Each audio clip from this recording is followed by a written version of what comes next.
Hello everyone, good evening. তো আমি তোমাদের কাছে অনেক 2-3 দিন পরই এলাম একটা শর্ট ফানি ভিডিও নিয়ে।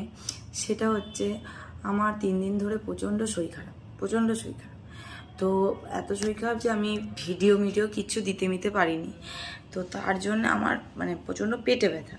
তো সেই জন্য আমার বর আমাকে অনেক ডাক্তার দেখিয়েছে। ডাক্তার দেখানোর ফলে কালকে গিয়ে ইঞ্জেকশান যা পেরেছে সব ডাক্তার আমাকে দিয়েছে।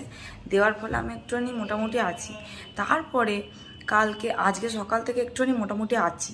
এরপরে আমার বরকে আমি জিজ্ঞেস করছি, আমার কথাগুলো একটু আমি গ্রামের দিকের হয়ে বলছি, কারণ তোমাদের শুনতে ভালো লাগবে গ্রামের দিকের কথা। তোমার বরকে বলছি যে হ্যাঁ গো, আর তোমাকে কালকে সব ডাক্তার দেখালে, আজকে একটু মোটামুটি পেটটা কমেছে, তা পুরোপুরি কমছে না কেন? ও বলছে পুরোপুরি কমবে কী করে, তোমার ওষুধও চিউ ওটা করতে পারছো না, ওই জন্যে, তাই জন্য আজকে করলাম।